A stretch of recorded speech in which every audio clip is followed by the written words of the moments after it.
नमस्कार साथियों, मैं अरुण भारद्वाज जीवी यथार्थ एकेडमी के इस शानदार मंच पर आपका हार्दिक स्वागत एवं अभिनंदन है।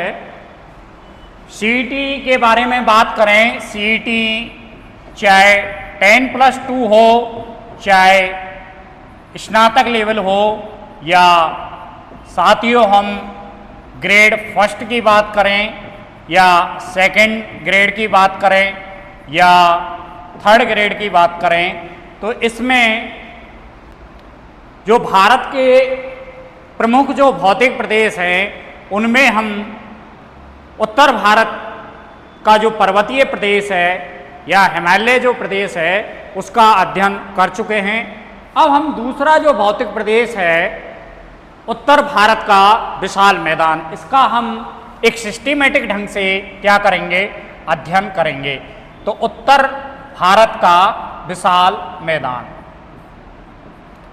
साथियों उत्तर भारत का जो विशाल मैदान है इसको कितने भागों में डिवाइडेड किया जाता है, इसकी उत्पत्ति कब हुई, क्या संरचना है, कहाँ से कहाँ तक फैला हुआ है, तो सामान्य हम इनका अध्ययन करेंगे। और उच्चावच ढाल के अनुसार भी उत्तर के भारत के विशाल मैदान का अध्ययन किया जाएगा। भौगोलिक जो परिदृश्य है या भौतिक जो अवस्थाएं हैं या भू आकृतिक जो प्रक्रम हैं उनके आधार पर भी या उच्चावच के आधार पर भी उत्तर भारत के विशाल मैदान का अध्ययन किया जाता है। तो सबसे पहले हम उत्तर भारत के विशाल मैदान को हम सिंधु, गंगा, ब्रह्मपुत्र का मैदान भी कहते हैं। सिंधु, गंगा और ब्रह्मपुत्र का मैदान भी कहते हैं।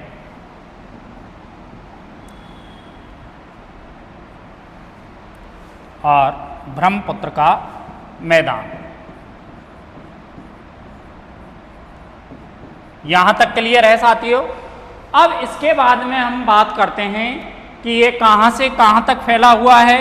तो पश्चिम में सिंधु नदी, पश्चिम में सिंधु नदी से पूर्व में ब्रह्मपुत्र, पूर्व में ब्रह्मपुत्र।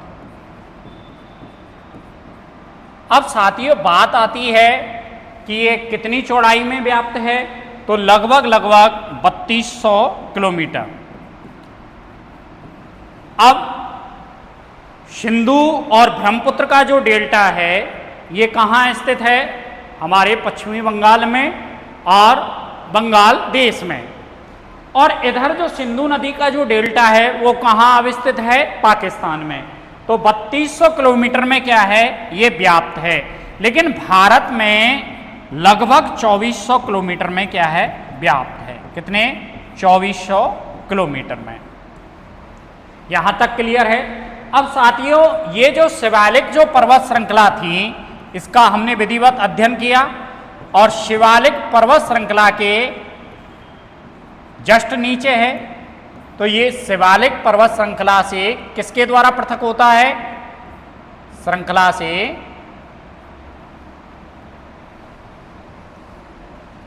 शिवालिक पर्वत श्रृंखला से किसके द्वारा पृथक होता है, HFF, Himalayan forward front. Shivalik पर्वत श्रृंखला से किससे अलग होता है, HF से।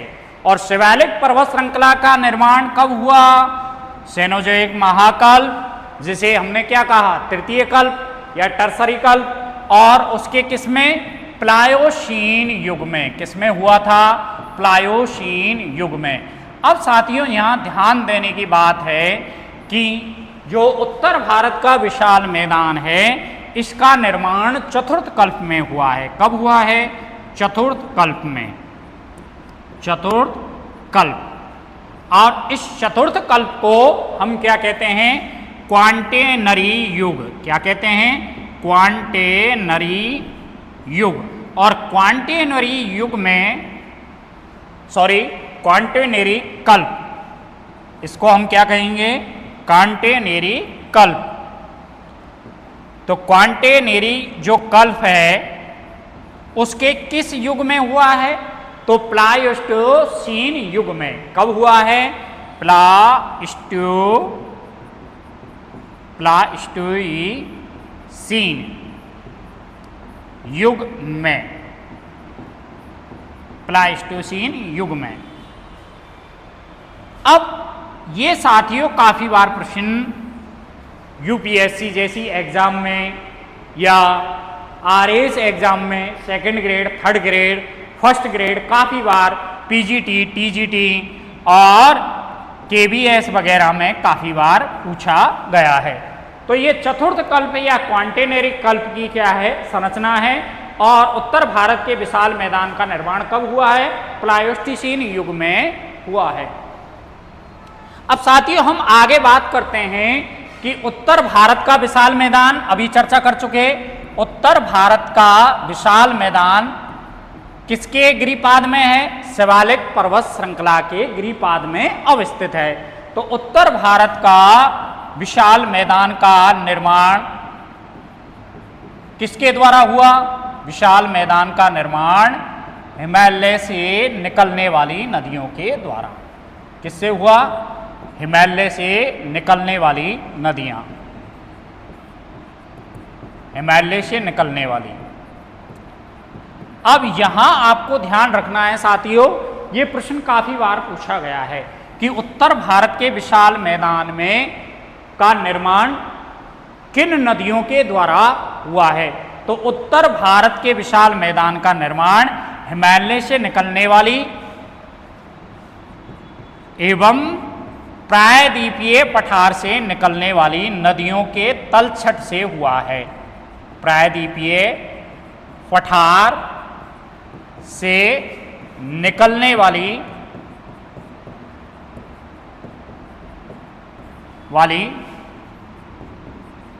नदियों के अवसाद के द्वारा, नदियों के अवसाद के द्वारा, ध्यान दीजिएगा, अवसाद द्वारा। ये साथियों यूपीएससी 2018 में, सॉरी 2017 वाली यूपीएससी में प्रीलिम्स में ये एग्जाम पूछा गया था कि उत्तर भारत के विशाल मैदान का निर्माण हुआ है। तो हिमालय से निकलने वाली और प्रायद्वीपीय पठार से निकलने वाली दोनों प्रकार की नदियों से, कौन सी, हिमालय से निकलने वाली और प्रायद्वीपीय पठार से। तो हिमालय से निकलने वाली नदी कौन कौन सी हैं, सिंधु है, सिंधु, इसके पश्चात कौन सी है, गंगा। गंगा किसकी सहायक नदी है, यमुना की। और यमुना की सहायक नदी कौन कौन सी हैं, चंबल और काली सिंध वगैरह, ये सब, चंबल, काली सिंध, केन और सोन, चंबल और सोन। तो जो अफवाह तंत्र, अध्यारोपित जो अफवाह तंत्र है, ध्यान दीजिएगा, जो अध्यारोपित अफवाह तंत्र है, जो उत्तरी पूर्वी प्रायद्वीपीय जो पठार है उससे निकलने वाली जो नदियां हैं, या ये हम कह सकते हैं कि मालवा के पठार से जो यमुना की जो सहायक नदियां हैं वो कहाँ निकलती हैं, क्योंकि मालवा का पठार किसका हिस्सा है, प्रायद्वीपीय पठार का हिस्सा है। और प्रायद्वीपीय पठार से का हिस्सा कौन सा है, मालवा का पठार। और मालवा के पठार से या हाड़ौती की पठार से निकलने वाली सहायक नदी किसकी है, यमुना की सभी सहायक नदियां हैं। वो किसकी है, चंबल की, जबकि चंबल किसकी सहायक है, यमुना नदी की। तो उत्तर भारत के विशाल मैदान का निर्माण हिमालय से निकलने वाली एवं प्रायद्वीपीय पठार से निकलने वाली नदियों के द्वारा हुआ है। अब साथियों यहां ध्यान देना है, ये 3200 किलोमीटर की चौड़ाई में क्या है, फैला हुआ है। कितने, 3200 किलोमीटर की चौड़ाई में फैला हुआ है। और भारत में इसकी चौड़ाई कितनी है, 2400 किलोमीटर की चौड़ाई में ये भारत में व्याप्त है। अब साथियों यहां ये ध्यान रखना है, इसकी जो औसत ऊंचाई है वो 200 मीटर है। औसत ऊंचाई कितनी है? 200 मीटर। क्योंकि नदी जब पर्वतीय क्षेत्र से निकलती है तो क्या करती है? अपना आधार तल प्राप्त करती है, और आधार तल प्राप्त करने के बाद में किस में गिर जाती है? सागर में गिर जाती है। डेल्टा को बनाते हुए किस में गिरती है? सागर में। क्योंकि नदी जब गुरुत्वाकर्षण ढाल के आधार पर पर्वतीय प्रदेश से बहती हुई जब मैदानी क्षेत्रों में जाती है तो अपनी किसको प्राप्त कर जाती है? आधार तल को। और आधार तल को प्राप्त कर जाने के पश्चात नदी में वेग क्या हो जाता है? कम हो जाता है। और नदी सागर के तटवर्तीय क्षेत्रों में पहुंच करके क्या बनाती है? डेल्टा का निर्माण करती है। और डेल्टा का निर्माण करने के पश्चात अपने जल का विसर्जन किस में कर देती है? सागर में कर देती है। तो इसकी जो औसत ऊंचाई है वो कितनी है? 200 मीटर है। अब जो सर्वाधिक जो ऊंचा है, ये साथियों ए और आर में प्रश्न पूछा गया है।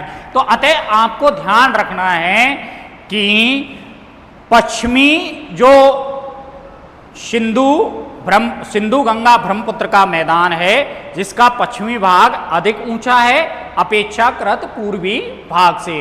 क्यों अपेक्षाकृत ऊंचा है? क्योंकि नदी पूर्वी भाग में जाकर के किसको प्राप्त कर जाती है? आधार तल को प्राप्त कर जाती है।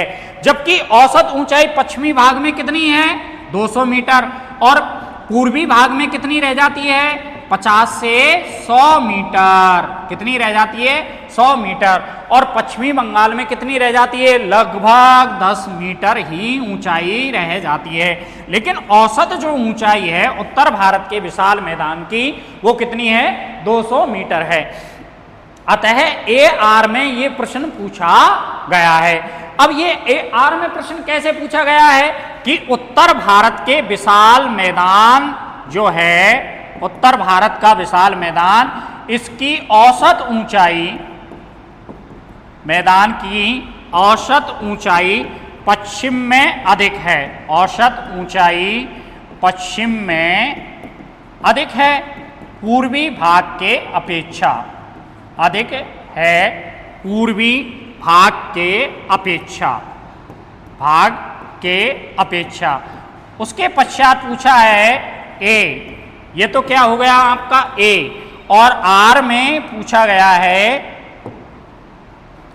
कि उत्तर भारत के विशाल मैदान की चौड़ाई, उत्तर भारत के विशाल मैदान की चौड़ाई, विशाल मैदान की चौड़ाई,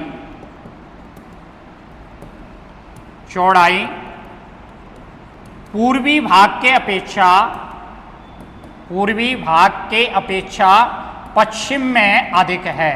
अपेक्षा पश्चिम में अधिक है। बिल्कुल सही है। ए आर का कथन क्या है? सत्य है। तो ए आर का कथन क्या होता है? सत्यापित होता है। तो अतः ये बात आपको ध्यान रखनी है कि उत्तर भारत का जो विशाल मैदान है कि इसकी औसत ऊंचाई क्या है? पश्चिम में क्या है? अधिक है, या अधिक ऊंचाई है पूर्वी भाग के अपेक्षा। और उत्तर भारत के विशाल मैदान की चौड़ाई पूर्वी भाग के अपेक्षा क्या है? अधिक है। कहां अधिक है? पश्चिम में अधिक है। तो ए आर का कथन क्या है? सही है। अब देखिए साथियों, हम बात करते हैं तो इसकी सर्वाधिक जो औसत ऊंचाई है, हालांकि प्रश्न नहीं पूछा गया है, तो सर्वाधिक जो औसत ऊंचाई, सर्वाधिक ऊंचाई, औसत नहीं आएगी, सर्वाधिक जो ऊंचाई है वो 291 मीटर है। ये अंबाला और सहारनपुर के आसपास। कहाँ? अंबाला एवं सहारनपुर। और अंबाला एवं सहारनपुर के आसपास, जिसे हम किसके नाम से जाने जाते हैं? रुहेलखंड का मैदान। रुहेलखंड का मैदान किस में आता है? सहारनपुर में। तो 200 सर्वाधिक ऊंचाई कहाँ स्थित है? 291 मीटर अंबाला एवं सहारनपुर के आसपास। तो ये अंबाला एवं सहारनपुर के आसपास जो औसत ऊंचाई, जो सर्वाधिक ऊंचाई है, ये जल विभाजक का कार्य करती है। किसका कार्य करती है साथियों? जल विभाजक का कार्य करती है। अब यहां ध्यान दीजिएगा कि जल विभाजक किसे कहते हैं? जो स्थलाकृति, जो उच्चावच स्थलाकृति दो अफवाह तंत्रों को अलग करती है, या दो सागरीय अफवाह तंत्रों को, यहां ऐसे लीजिए कि जो उच्चावच स्थलाकृति दो सागरीय अफवाह तंत्र को पृथक पृथक करती है उसको हम क्या कहते हैं, जल विभाजक कहते हैं। क्या कहते हैं, जल विभाजक कहते हैं। तो सर्वाधिक ऊंचाई 291 मीटर अंबाला एवं सहारनपुर के आसपास है। अब देखिए साथियों, मध्य भाग जो है प्रयागराज वाला जो क्षेत्र है, मध्य भाग गंगा का जो मैदान है प्रयागराज वाले क्षेत्र में, मध्य भाग प्रयागराज में कितनी है चौड़ाई, लगभग 300 से 480 किलोमीटर। लेकिन एनसीईआरटी में ये क्या मिलती है, 180 से 240 किलोमीटर। बंसल साहब अलग लिखते हैं, लेकिन हमें एनसीईआरटी ध्यान रखना है। मध्य भाग जो प्रयागराज है उसमें कितनी चौड़ाई है, 180 से 240 किलोमीटर की क्या है, चौड़ाई व्याप्त है। अब साथियों ध्यान रखें कि उत्तर भारत के विशाल मैदान का निर्माण हिमालय पर्वतीय क्षेत्र से निकलने वाली नदियों के द्वारा लाए गए तलछट या अवसाद के द्वारा और प्रायद्वीपीय पठार से निकलने वाली जो नदियां हैं जो कि अध्यारोपित अफवाह तंत्र का निर्माण करती हैं। सामान्यतः जो नदियां अध्यारोपित अफवाह तंत्र का निर्माण करती हैं वो जाकर के कहाँ मिलती हैं, यमुना की सहायक नदियां हैं। और यमुना किस में जाकर के मिलती है, गंगा में जाकर के मिलती है।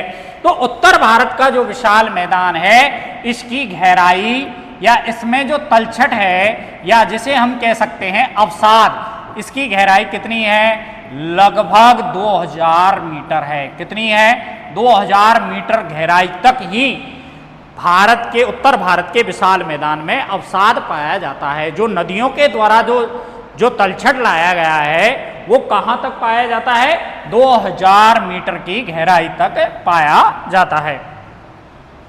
अब देखिए साथियों, अब हम आगे बात करते हैं।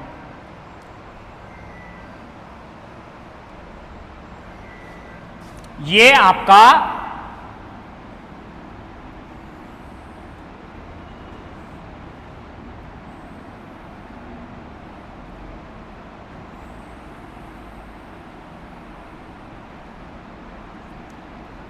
ये है सिंधु नदी। क्या है, सिंधु नदी। और ये है आपकी ब्रह्मपुत्र नदी। ये है ब्रह्मपुत्र नदी। और ये है आपका 3200 किलोमीटर चौड़ाई। और ये है आपका पाकिस्तान वाला क्षेत्र।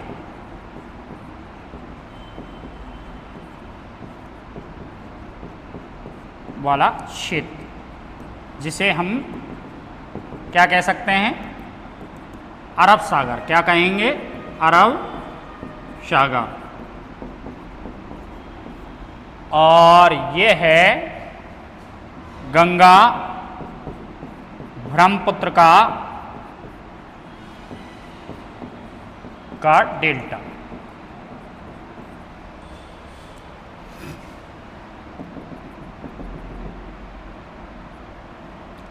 और ये है आपकी गंगा। और ये है भारत का क्षेत्र।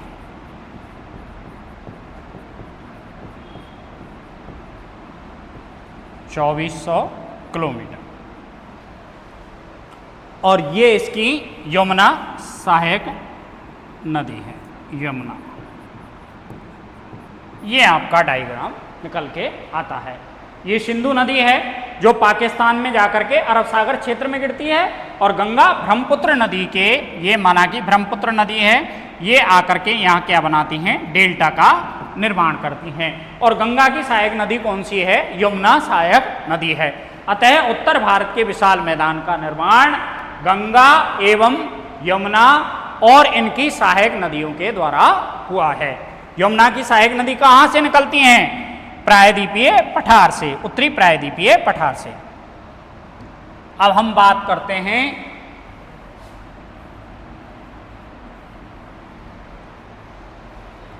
उत्तर भारत के विशाल मैदान में, उत्तर भारत के विशाल मैदान का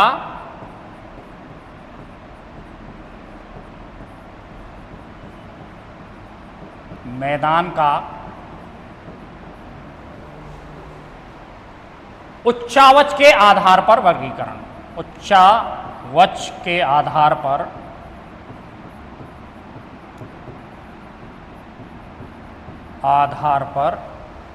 वर्गीकरण।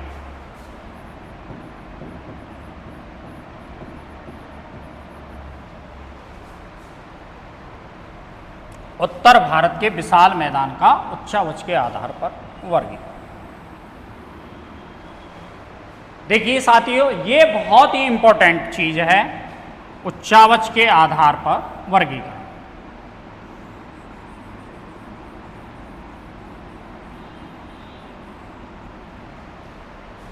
ये क्या है? शिवालिक पर्वत श्रृंखला। क्या है? शिवालिक पर्वत श्रृंखला।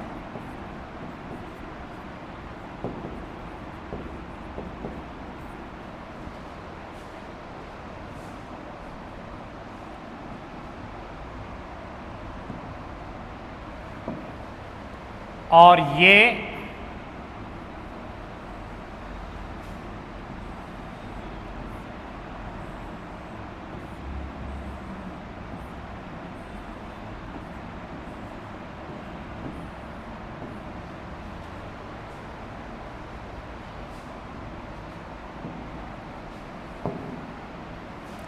क्या है?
ये है भावर प्रदेश।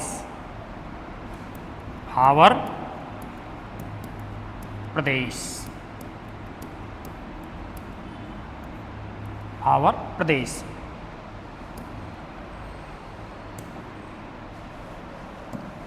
और ये है आपका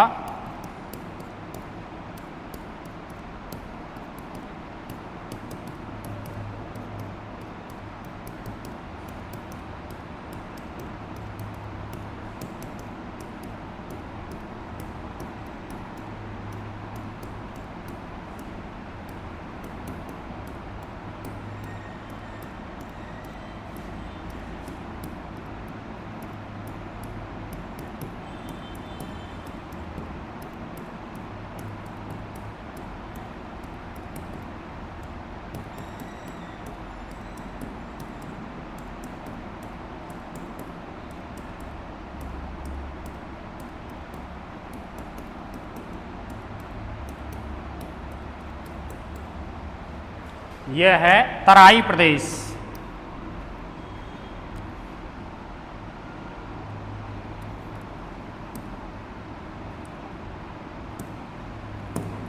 यह है तराई प्रदेश।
देखिए यहाँ ध्यान दीजिएगा, भाबर प्रदेश, तराई प्रदेश, बांगर प्रदेश और खादर प्रदेश।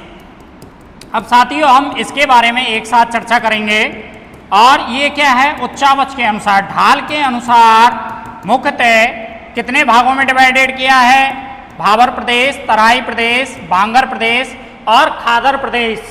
और लास्ट में जाकर के क्या होता है, डेल्टाई प्रदेश। क्या होता है, डेल्टाई प्रदेश, जहां नदी जाकर के क्या कर देती है, विसर्जन करती है। क्या होता है, विसर्जन कर देती है और अपने आधार तल को प्राप्त होकर के सागर के मुहाने पर जाकर के अपने जल का क्या कर देती है, विसर्जन कर देती है। क्या कर देती है, विसर्जन कर देती है। और इसे हम क्या कहते हैं, डेल्टाई प्रदेश कहते हैं। क्या कहते हैं, डेल्टाई प्रदेश कहते हैं। क्या कहते हैं, डेल्टाई प्रदेश।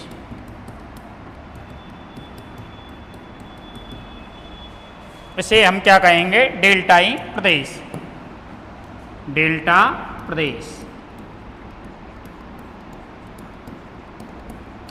अब देखिए साथियों, उत्तर भारत के विशाल मैदान को उच्चावच के अनुसार या भौतिक प्रदेश के अनुसार या भौतिक तत्वों के आधार पर कितने भागों में बांटा, हमने इनको सर्वप्रथम किस में बांटा, भाबर प्रदेश में, दूसरा हमारा तराई प्रदेश, और तीसरा हमारा बांगर प्रदेश, और चौथा है खादर प्रदेश, और पांचवा है डेल्टाई प्रदेश। अब साथियों यहाँ आपको ध्यान रखना है कि हम बांगर प्रदेश, खादर प्रदेश और डेल्टा को हम किस में सम्मिलित करते हैं, जलोढ़ मैदान में सम्मिलित करते हैं। किस में सम्मिलित करते हैं, जलोढ़ मैदान में। अब आ जाइए डायग्राम के साथ समझिएगा। देखिए उत्तर भारत का जो विशाल मैदान की जो सबसे अंत की जो पर्वत श्रृंखला है वो कौन सी है, शिवालिक पर्वत श्रृंखला है। और शिवालिक पर्वत श्रृंखला से या मध्य भारत, मध्य हिमालय से या महान हिमालय से जो निकलने वाली जो नदियां हैं, ये जैसे ही शिवालिक पर्वत श्रृंखला को क्या करती हैं, पार करती हैं और इसके गिरिपादीय क्षेत्रों में आती हैं, तो गिरिपादीय क्षेत्रों में क्या लाती हैं, बड़े बड़े क्या लाती हैं, गोलाश्म क्या लाती हैं, गिरिपदीय क्षेत्र में क्या लाते हैं, बड़े बड़े क्या लाती हैं, गोलाश्म, जिन्हें हम क्या कहते हैं, बोल्डर कहते हैं। और इस गोलाश्म में जाकर के नदियां क्या हो जाती हैं, विलुप्त हो जाती हैं। क्या हो जाती हैं, विलुप्त हो जाती हैं। और विलुप्त होने के पश्चात क्या है, तराई प्रदेश में क्या है, दिखाई देने लगती हैं। और इस तराई प्रदेश में जब दिखाने देने लगेंगी तो हम इसमें क्या है, अनेक असंख्य धाराओं में क्या है, नदी बढ़ जाती है। अतः तराई प्रदेश को क्या कहा जाता है, दलदली क्षेत्र कहा जाता है। क्या कहा जाता है साथियों, दलदली क्षेत्र कहा जाता है।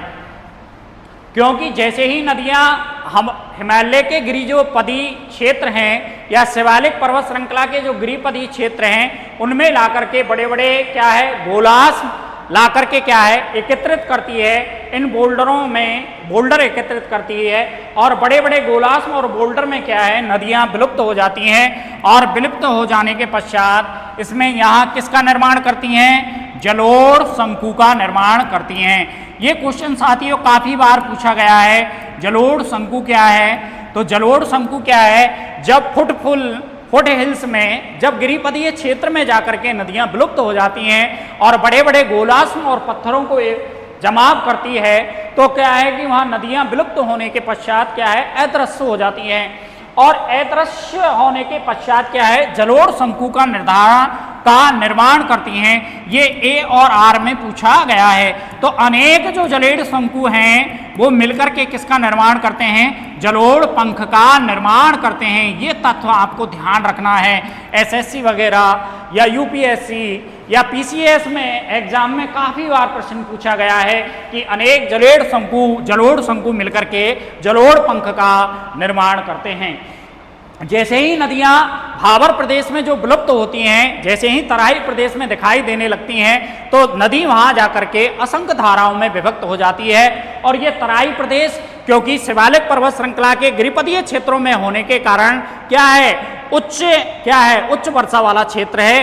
क्योंकि इधर जो दक्षिणी पश्चिमी मानसून की जो अरब सागर की जो शाखा है, जो कहाँ होकर के आती है, पंजाब के मैदान से होकर के आती है, और बंगाल की खाड़ी की जो शाखा है वो मध्य गंगा के मैदान के आसपास, उत्तराखंड के आसपास क्या करती हैं, कन्वर्जेशन करती हैं। और कन्वर्जेशन करने के पश्चात ये क्षेत्र क्या है, उच्च वर्षा वाला क्षेत्र है। अतः ऑलरेडी क्या है, यहाँ उष्णकटिबंधीय सदाबहार वनस्पति पाई जाती है। और उसके साथ साथ नदी भी जो विलुप्त हुई है भाबर प्रदेश की, वो तराई प्रदेश में दिखाई देने लगती है। ये दलदली क्षेत्र होने के कारण और उष्णकटिबंधीय सदाबहार वनस्पति, अतः उष्णकटिबंधीय सदाबहार वनस्पति कहाँ मिलेगी? जहां उच्च वर्षा एवं उच्च तापमान होता है वहां उष्णकटिबंधीय सदाबहार वनस्पति मिलती है। अतः ये क्षेत्र क्या है, अत्यधिक वर्षा और दलदली वाला क्षेत्र है। तो मनुष्य के लिए क्या है, मनुष्य के लिए अस्वास्थ्य कारक क्या करता है, अस्वास्थ्य कारक या प्रतिकूल परिस्थितियां उत्पन्न करता है। लेकिन साथियों यहां ध्यान रखना होगा आपको, जो भी लोग पाकिस्तान से जो निर्वासित हैं या प्रतिगमन करने वाले जो लोग हैं, वो भारत सरकार के द्वारा तराई प्रदेश में उनको भूमि आवंटन किया जा रहा है। लेकिन आधुनिक जो गतिविधियां हैं या आधुनिक जो तकनीकी हैं, उन तकनीकियों के माध्यम से तराई प्रदेश में जो व्यवसायिक जो फसलें हैं, जैसे गन्ना है, चावल है, इसका उत्पादन भी किया जा रहा है। अतः तराई प्रदेश में ये काफी बार प्रश्न पूछा गया है कि तराई प्रदेश में किसका उत्पादन किया जाता है। तो गन्ना एवं चावल का उत्पादन तराई प्रदेश में किया जाता है, क्योंकि गन्ना और चावल क्या है, उष्णकटिबंधीय पौधा है। और उष्णकटिबंधीय पौधा होने के साथ साथ इसको कितनी आवश्यकता होती है, लगभग 150 सेंटीमीटर से अधिक वर्षा की आवश्यकता होती है।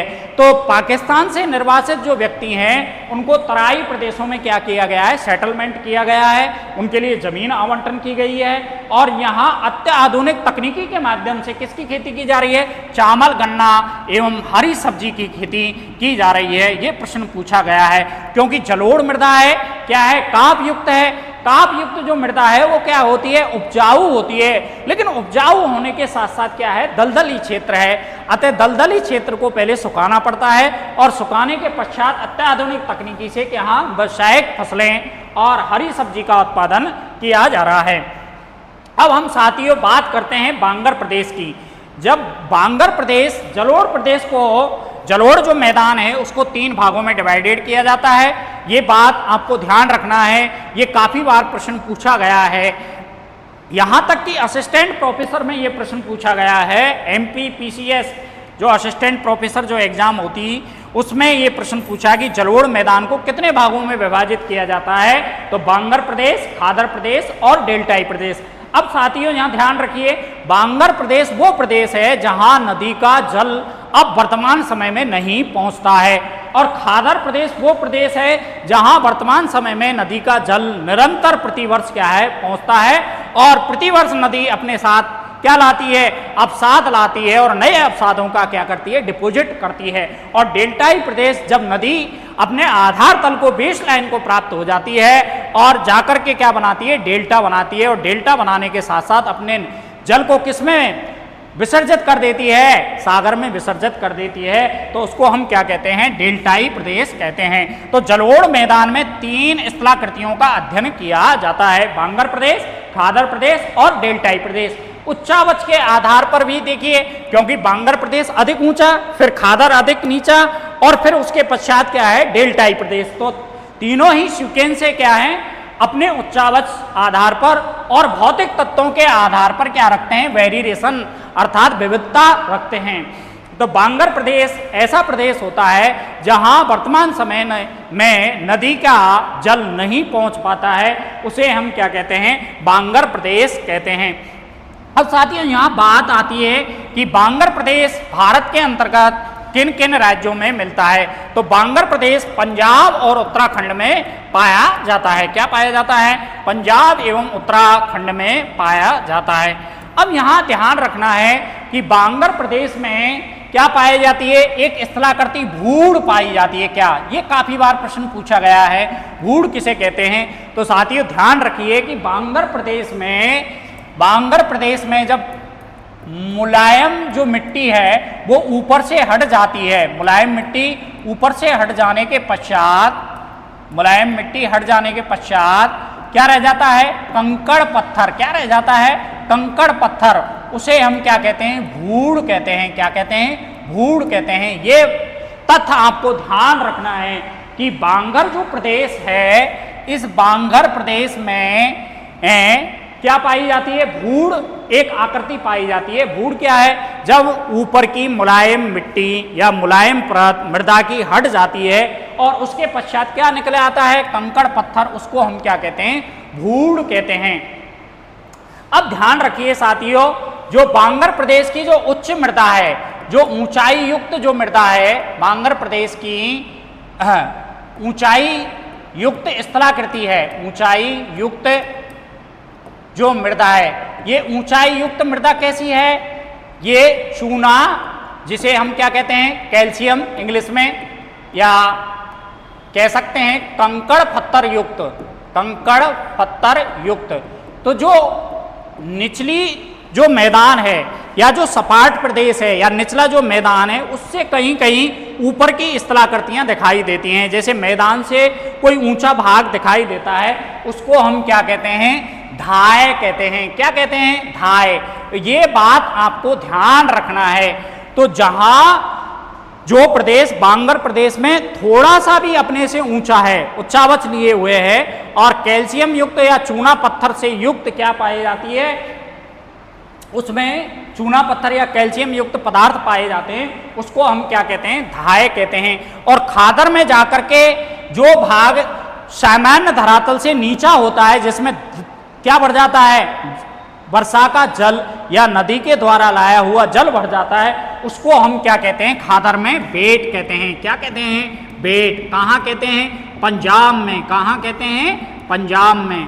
अब ये बात ध्यान रखना है साथियों, बांगर जो प्रदेश है वो पश्चिमी बंगाल में भी पाया जाता है। बांगर प्रदेश मुख्यतः कहाँ स्थित है, ये प्रश्न काफी बार पूछा गया है। तो पंजाब और उत्तराखंड के अंदर और थोड़ा बहुत उत्तर प्रदेश का जो गोरखपुर वाला जो हिस्सा है, गोरखपुर से जो ऊपर का हिस्सा है, उसको हम बांगर प्रदेश में इंक्लूड करते हैं। लेकिन बांगर प्रदेश पश्चिमी बंगाल में भी पाया जाता है। जो बारिंद का जो मैदान है पश्चिमी बंगाल में, जो ऊंचाई वाला जो क्षेत्र है, वो बारिंद का जो मैदान है, उसको हम बांगर में इंक्लूड करते हैं।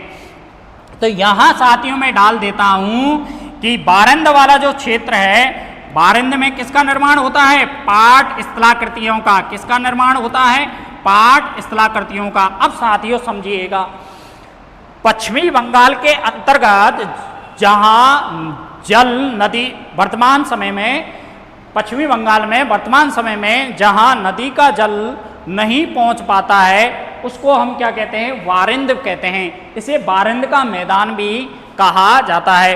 तो यहाँ बारिंद के मैदान में निरंतर क्या है, रासायनिक और भौतिक परिवर्तनों के द्वारा या जलीय अपर्दन के द्वारा या यांत्रिक अपक्षय के द्वारा या जलीय अपर्दन के द्वारा क्या है, यहाँ पाट स्थलाकृति पाई जाती हैं। क्या पाई जाती हैं, पाट स्थलाकृति। क्योंकि जो अपशिष्ट जो पहाड़ियाँ हैं उनको क्या कर दिया है, अपशिष्ट पहाड़ियों का बिल्कुल अपर्दन कर दिया गया है। तो पाट आकृतियां वाला जो बांगर प्रदेश है वो बारिंद पश्चिमी बंगाल में भी पाया जाता है। अब आगे बात करते हैं, खादर प्रदेश में क्या पाए जाते हैं? बेट।